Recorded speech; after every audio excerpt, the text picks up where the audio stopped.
Hola, ¿qué tal? Espero se encuentren muy bien. En esta ocasión, en esta sesión asíncrona, daremos una breve introducción al pensamiento de Arthur Schopenhauer. Schopenhauer nace en 1788 en la ciudad de Danzig, en Prusia. Actualmente esa ciudad se llama Dansk y pertenece a Polonia, pero repito, en ese entonces era un lugar germanoparlante. Ahí estaba sentada su familia, quien estaba encabezada por su padre, quien era una importante figura en el mundo mercantil y en el mundo de los negocios en general. La intención del padre de Schopenhauer era que su hijo Arthur pues en algún momento tomara las riendas de los negocios y las empresas familiares. Sin embargo, algo se contrapuso fuertemente incluso dentro del seno de la familia a esa tendencia, toda vez que su madre, Johanna Schopenhauer, pues era una mujer cultivada de letras, una mujer que se destacó en términos propios por escribir novelas e incurrir en otros géneros literarios. Entonces, Schopenhauer o el pequeño Arthur se debatió siempre entre esos dos mundos, pero siempre la balanza se inclinó más hacia su parte humanista, intelectual, filosófica. Debido a los negocios de su padre a lo largo de toda Europa, la familia Schopenhauer viajó a distintas locaciones, a distintos países europeos, y Schopenhauer se preció mucho durante toda su vida de haber aprendido de una forma casi como segundas lenguas maternas casi todos los otros idiomas importantes europeos. Llegó a hablar con fluidez el inglés, el francés, el italiano, el español. Llama mucho la atención su conocimiento del español. Si ustedes revisan obras de Schopenhauer verán que él tiene en grandísima estima a los poetas y a los literatos españoles, particularmente Calderón de la Barca y Miguel de Cervantes. Cabe también añadir en este tenor que Schopenhauer elaboró la traducción del oráculo manual de Baltasar Gracián y que esa traducción que él emprendió hasta la fecha sigue siendo la más empleada de este autor español jesuita. Entonces, bueno, pues eso nos habla de que su conocimiento de distintas lenguas, y en este caso el español, era muy bueno, y ya no decir de las lenguas clásicas donde también era bastante versado. Eh, Acerca de su itinerario intelectual, habría que apuntar que en algún momento de su adolescencia, podríamos decirlo así, su padre ya hace mucho hincapié de que Arthur tiene que dedicarse, de que tiene que entregarse a cuestiones de los negocios familiares, y a ello Arthur responde que sí, que esto lo hará, que se comprometerá con ello, pero que le pida a su padre un tiempo para viajar por Europa, para ir a galerías, ir a conciertos, ir a museos, conocer filósofos, literatos, y que tras ese periodo él se comprometía a asumir las riendas de este negocio familiar. Y bueno, para bien o para mal, lo que pasó fue que Schopenhauer durante este tiempo, pues al final de esta travesía que tuvo planeada, se entera de la muerte de su padre, con lo cual queda liberado de pues tener que perseguir esta vida de empresario, esta vida dedicada a los negocios que él de alguna forma no veía como algo propio, algo que respondiera a su vocación. Y bueno, pues recibe una cuantiosa herencia que le permite dedicarse pues prácticamente libre a la vida intelectual. De hecho, su madre, su hermana también reciben una herencia bastante cuantiosa. Y bueno, su madre, en un punto determinado, decide abrir un salón literario en la ciudad de Weimar. Y ahí,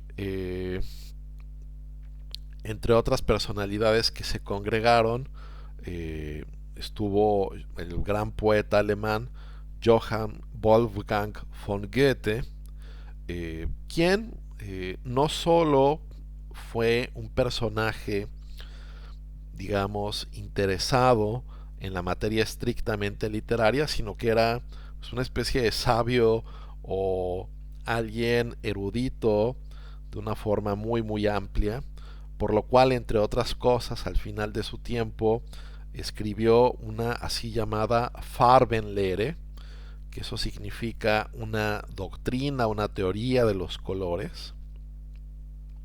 Schopenhauer conoce esa teoría, entabla contacto con Goethe y le promete poder darle una justificación filosófica desde el idealismo, desde las categorías del idealismo, aquello que Goethe desarrolló con el interés o con la aspiración de desbancar la óptica newtoniana, lo cual eran palabras mayores, es decir, la óptica desarrollada por Newton pues tenía una vigencia plenamente reconocida, ecuánime, etcétera. Sin embargo, Goethe, quien se oponía a estas aproximaciones, pues vamos a decirlo así, mecanicistas de la naturaleza, decide emprender una, digamos, revisión sustantiva de la óptica. Cabe decir que con el tiempo, digo esto un comentario un poco en paralelo, pero cabe decir que con el tiempo pues se ve que la teoría de Goethe pues no pudo responder o sustituir a la teoría de Newton en cuanto a teoría física, pero en cuanto a teoría psicológica, en cuanto a una fenomenología del color, muchos teóricos de psicología cognitiva han reconocido el gran aporte que Goethe logró con su Farbenlehre. Pero bueno, nuestro interés no descansa ni en Newton ni en Goethe, sino en Schopenhauer, quien era alguien ávido de mostrar sus talentos, sus capacidades. Era un joven que después de ese viaje que comenté por Europa, a recorrer museos, conciertos, etcétera, se matriculó un tiempo en la Universidad de Gotinga, terminó sus estudios de filosofía ahí, quiso hacer esta justificación filosófica desde el idealismo de una teoría del color como una especie de a priori, una cosa bastante peculiar y curiosa. Pero bueno, en todo caso, Goethe no sintió mayor simpatía por este intento y no, digamos, apoyó a Schopenhauer como sí lo hizo en su momento con otros filósofos, es decir, Goethe tuvo una influencia decisiva, por ejemplo, para que Fichte obtuviese su cátedra en Jena, después Schelling, a Hegel también lo apoyó en alguna medida, pero Schopenhauer no tuvo ese cobijo de su parte. En todo caso, pues Schopenhauer continuó su peregrinaje intelectual, después doctorándose en la Universidad de Jena con una tesis sobre el principio de razón suficiente, este principio leibniziano, pero reinterpretándolo de una manera peculiar. Y bueno, poco a poco Schopenhauer habrá de validarse como un filósofo de cepa y de cuño característicamente kantianos. Es decir, el idealismo alemán, después de Kant, pensando en muchísimas figuras que advinieron después, llámense Reinhold, Fichte, Schelling, Hegel, eh, ¿no? Figuras un poco eh, al margen, ¿no? Como Hamann, como Jacobi, eh, como Herder, pues todos trataron de responder al sistema kantiano buscando ir más allá del mismo, trascender lo que ellos entendían eran pues las limitaciones intrínsecas respecto de este sistema, mientras que Schopenhauer va a tener una actitud completamente distinta, una actitud según la cual pues el modelo teórico propuesto por Kant sería válido y tendríamos que tomarlo al pie de la letra. En otras palabras, la filosofía teórica kantiana tal como está esbozada en la crítica de la razón pura sería un edificio incólume, un edificio de gran validez, vigor y vigencia, un edificio sobre el cual toda la filosofía posterior tendría que construirse, a diferencia de lo que, no sé, repito, ¿no? Fichte pudo querer intentar con su doctrina de la ciencia, Schelling con su sistema de la filosofía trascendental y Hegel pues con sus grandes obras como la fenomenología, la ciencia y la lógica y la enciclopedia. Schopenhauer más bien parte de la idea de que este dualismo, o sea, porque ese es también un aspecto importante, siempre, bueno, en relación con Kant mismo, siempre ha habido un debate sobre si su filosofía abre las puertas como un dualismo, y el dualismo actualmente pues siempre se ha querido evitar, por lo cual siempre se hacen muchos matices actualmente para tratar de interpretar las nociones del fenómeno y del noumeno. Digamos que este es un debate bastante complejo y especializado, pero Schopenhauer no tiene ningún resquemor en aceptar una especie o suerte de dualismo. Un dualismo que se manifiesta puntualmente en su obra culmen principal, titulada El mundo como voluntad y representación, Die Welt als Wille und Vorstellung, es decir, la Wille, la voluntad, y la representación, la Vorstellung, son dos, digamos, visiones distintas del mundo, dos visiones distintas de la realidad, las dos imprescindibles, las dos necesarias, pero no son reunificables en un único punto de vista. Sobre esto cabría también hacer una importante precisión, y es que, a ver, ¿dónde sí cabría encontrar una discrepancia en relación con Kant? Bueno, la discrepancia estribaría principalmente en el hecho de que para Kant pues propiamente no hay un acceso a lo neuménico, o al menos desde lo teórico está completamente descartado. Quizás hay un acceso en Kant a lo neuménico desde lo práctico, pero esa es otra historia. Desde lo teórico no lo hay. Schopenhauer va a hacer hincapié de que sí lo hay, de que sí es posible ese acceso, de que tenemos que aprovecharlo, porque es una manera como de leer analógicamente a todo el universo. Es decir, ¿Qué somos nosotros en nuestra interioridad? Voluntad, apetito, pulsión, ímpetu.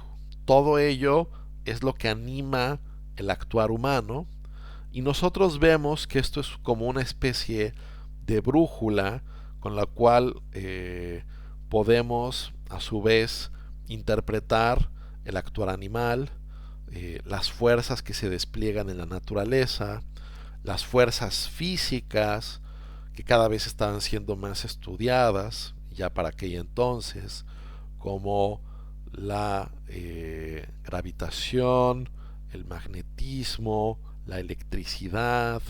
El mundo es una especie de entramado de fuerzas, unas fuerzas que tienen un carácter completamente impersonal.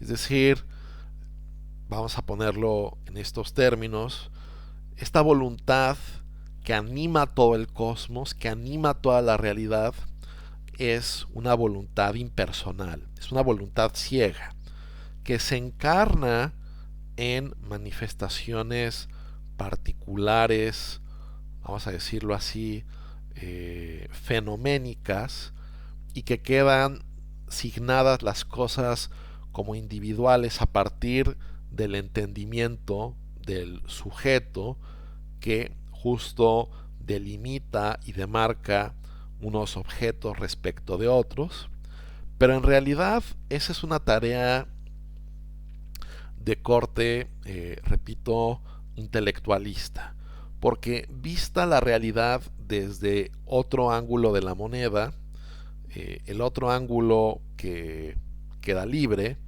es la realidad enteramente voluntad, ¿no? O sea, lo que Schopenhauer denomina el principium individuationis, el principio de individuación, solo se da a partir del intelecto y solo se da a partir del entendimiento, de forma tal que la singularidad, la particularidad de los objetos es algo introducido por nosotros, por nuestras categorías, por estas famosas categorías introducidas por Kant. No obstante, repito, introspectivamente sí podemos tener un acceso a ese sustrato metafísico del mundo que mantiene al mismo siendo lo que es. Ahora bien, esto sin un propósito, sin un fin, sin un objetivo determinado. Repito, no es la voluntad de alguien, sino es una voluntad ciega que solo busca afirmarse a través de distintos medios, y sin una dirección particular, sin una dirección concreta. Por lo mismo, en ese sentido se podría decir que los seres humanos falsamente creemos que nuestras decisiones son completamente libres y autodeterminadas. Schopenhauer va a trazar una diferencia muy importante en esta obra principal de 1819, El mundo como voluntad y representación. Va a trazar una diferencia importante entre lo que él llama la libertad de acción y la libertad de la voluntad. ¿Qué quiere decir básicamente esto? A ver, nosotros podemos decidir, por decir algo, ¿no? Si quiero o no levantar esta moneda, ¿no? O sea, puedo decidir si quiero o no tirarla. Tengo libertad de acción en esa medida, en tanto que puedo o no hacer esto dependiendo de distintos estímulos o circunstancias. Sin embargo, yendo a cuestiones de mayor calado o profundidad, puedo, a ver, supongamos, ¿no? Que yo odio a alguien, ¿no? O que yo amo a alguien. Puedo decidir no odiar a la persona que de hecho yo odio, puedo decidir no amar a la persona que de hecho amo. Esto responde a un acto sencillo de la voluntad, poder formular así nuestras intenciones y nuestros deseos. Pues para Schopenhauer claramente no es el caso. Una persona, por ilustrarlo también con un ejemplo que proviene de su ética, no puede simplemente decidir ser santa. Santa en términos morales, en términos éticos, prácticos. Es decir, uno podría estar, en teoría, convencido de que hay que hacer actos justos y buenos. ¿Ok? Estás convencido de ello. ¿Por qué no te vuelves San Francisco de Asís o la Madre Teresa de Calcuta? Bueno, eso responde inevitablemente a las limitaciones propias de nuestro carácter, que tenemos un carácter, ¿no? Aquí Schopenhauer se sirve mucho de esta terminología, kantiana, se sirve de el carácter empírico, que es lo que pues nos hemos ido haciendo conforme la experiencia, todo aquello que nos ha configurado cultural, socialmente, etcétera. Tenemos un carácter empírico, pero a su vez tenemos un carácter inteligible que depende, pues ahora sí, de nuestra configuración nouménica, la cual deja muy poco margen de acción libre en términos de una voluntad indiferente, ¿no? Sino que más bien la libertad, mejor dicho, más bien la voluntad siempre ya está dirigida de una forma específica o concreta hacia el mundo.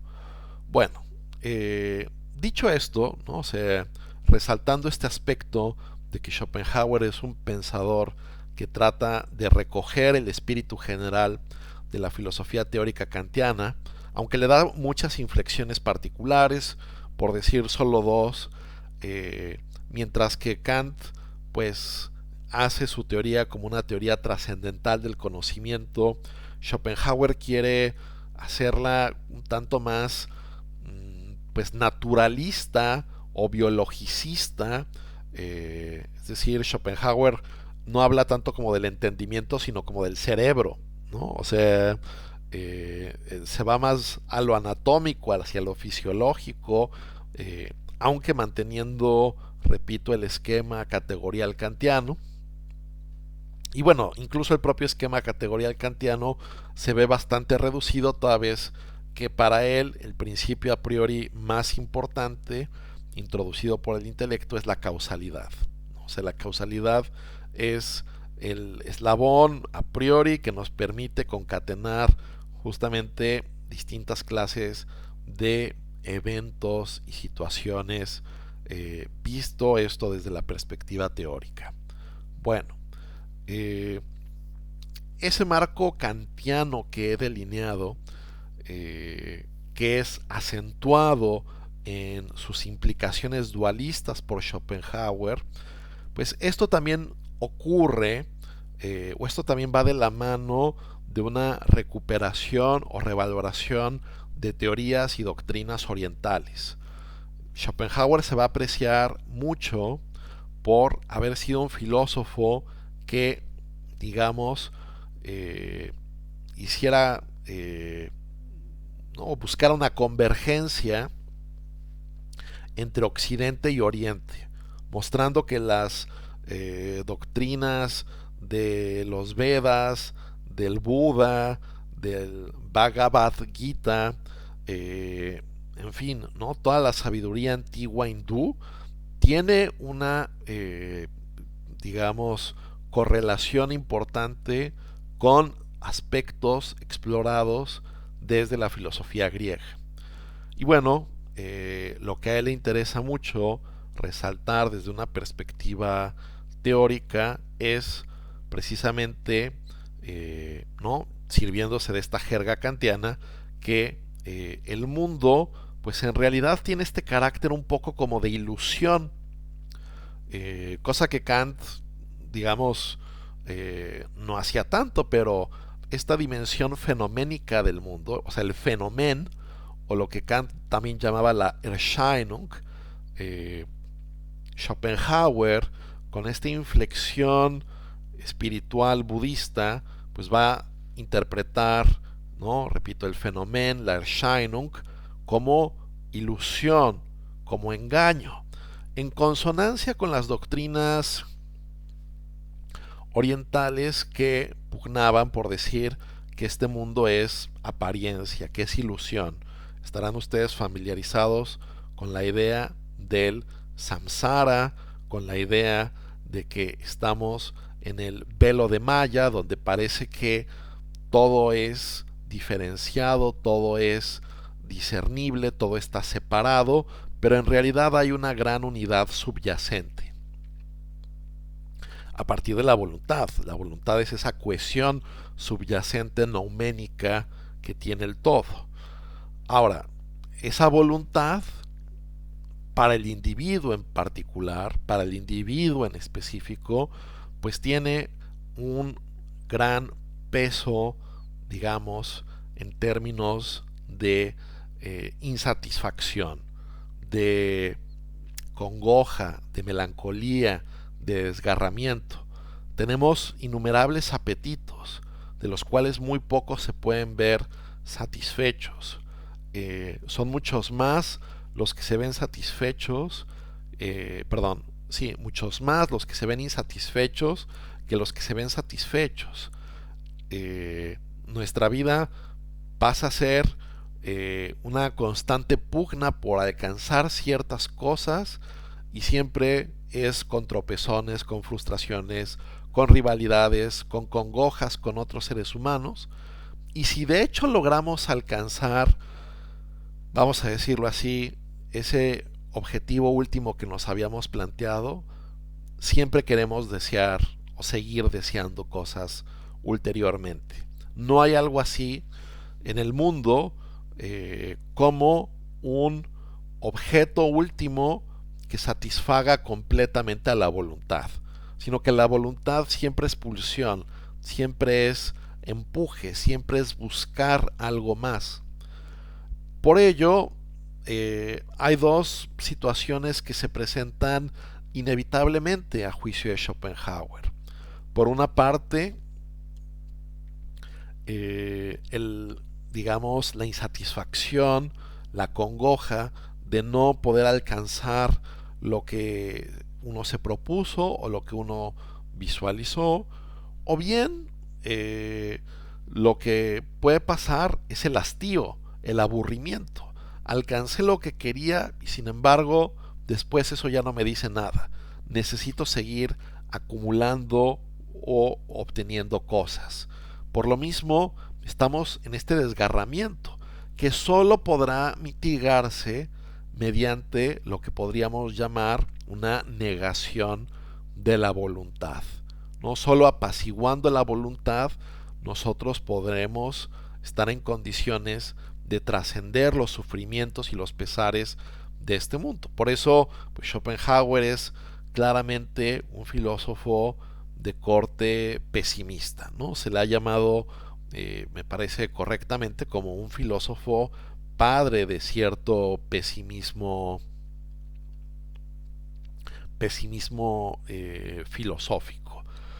Y bueno, esto igualmente, ¿no? O sea, esta concepción de la voluntad como desgarramiento, como desorden, como insatisfacción, pues claramente también lo podemos asociar con las narrativas o las concepciones religiosas hindúes o budistas, por ejemplo, ¿no? Lo que se cuenta del propio Siddhartha Gautama, que al darse cuenta que fuera del palacio donde él habitó toda su vida y donde él estaba, pues digamos, como en una especie de burbuja, ¿no? Donde no sabía nada de los males del mundo, pero al salir de ahí y ver que existían cosas como el dolor, la pobreza, la enfermedad y la muerte, pues dice que es esto, ¿no? Qué horror es esta existencia donde todo está condenado a morir,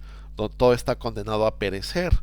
Y vemos que la gente se esfuerza en emprendimientos, en empresas vanas y futiles, y todos vamos a acabar enterrados en el mismo lugar. Entonces, ¿de qué se trata este mundo? ¿De qué se trata esta vida? ¿Cómo podemos buscar una suerte de trascendencia sin apelar ciertamente a la idea de un Dios personal? Bueno, pues la trascendencia se da mediante la praxis ética, mediante la praxis que me permita a mí, digamos, irme despojando de los dolores del mundo, ir aniquilando paulatinamente mi individualidad y esta pulsión constante de deseo. Es decir, si el deseo es la causa del mal, apagarlo, extinguir esa llama, pues será la solución a todo pesar y a todo malestar. Esto podría darse, a juicio de Schopenhauer, a través de las artes, porque las artes son, digamos, una fuente importante de relajamiento, de distracción, nos sustraen de la cotidianidad, nos sustraen de nuestras penas y preocupaciones habituales, nos sumergen en un mundo donde hacemos este acto de disbelief, ¿no? Donde nos involucramos en la trama, donde estamos visualizando otras cosas, donde quizás podemos ver gente sufrir, pero no es como el sufrimiento propio, o no genera esa misma clase de congoja que cuando uno sufre dichas adversidades. Pero bueno, para Schopenhauer el arte, el epítome artístico por excelencia es la música. La música con tonos suaves, claros, alegres, que mueven a la voluntad en un vaivén que la mantiene absorta y que la mantiene, digamos, desprendida de otra serie de consideraciones. Podríamos decir que seguramente los paradigmas filosóficos, no filosóficos, musicales, mejor dicho, de Schopenhauer, pues debieron haber sido Mozart y Haydn, quizás Bach, en todo caso Beethoven no. Y es de sorprender, dicho todo esto, que Wagner, quien es también un músico muy estridente, pues al final del día se interesase tanto por Schopenhauer, quien sugería o daba una visión del arte pues más bien como terapéutica. Pero bueno, el punto importante aquí a resaltar es que el arte puede considerarse como una fuente de escape, de liberación, de terapia para el individuo frente a los males del mundo, y esto es muy asequible y muy a la mano para la mayoría de la gente, pero pues el arte solo provee estas herramientas de una forma un tanto temporal y limitada. Más bien la ética sería el camino último que permitiría la redención de los individuos. Solo la ética ayuda a aniquilar esos impulsos egoístas. Lo contrario, lo directamente contrario a la ética para Schopenhauer es el egoísmo, y la ética nos ayuda, nos conmina a preocuparnos por el bienestar de los demás. Y en la medida en que más nos preocupamos por el bienestar de los demás, menos ponemos atención en el propio bienestar. Y con ello apagamos o extinguimos esa llama del egoísmo que nos hace cada vez sufrir más y en demasía. Bueno, en la clase síncrona lo que se vio fue precisamente este aspecto con detalle de la ética schopenhaueriana que debería llevar al ascetismo en última instancia, aunque muy pocos individuos están en condiciones de llegar a ese punto, de llegar a ese extremo, pero bueno, pues ahora se tiene el contexto adecuado, el margen explicado ya con más detalle para poder entender pues propiamente esos esfuerzos y esas pues sí teorías y planteamientos que Schopenhauer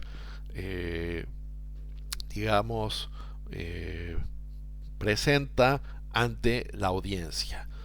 Con este contexto biográfico intelectual es mucho más plausible, mucho más fácil entonces aproximarse a lo que sería propiamente su ética como camino de redención y como algo que quisiera subrayar nada más por último, la ética filosófica termina siendo una explicación de lo que las religiones de forma un tanto a tientas, intuitiva, llegan a afirmar, ¿no? O sea, la filosofía, y en eso se parece a otros filósofos que hemos visto a lo largo del curso, tiene ese poder de dar una fundamentación más rigurosa a aquellas prácticas a las que por otros medios u otros caminos sugieren pues no ciertas instituciones humanas como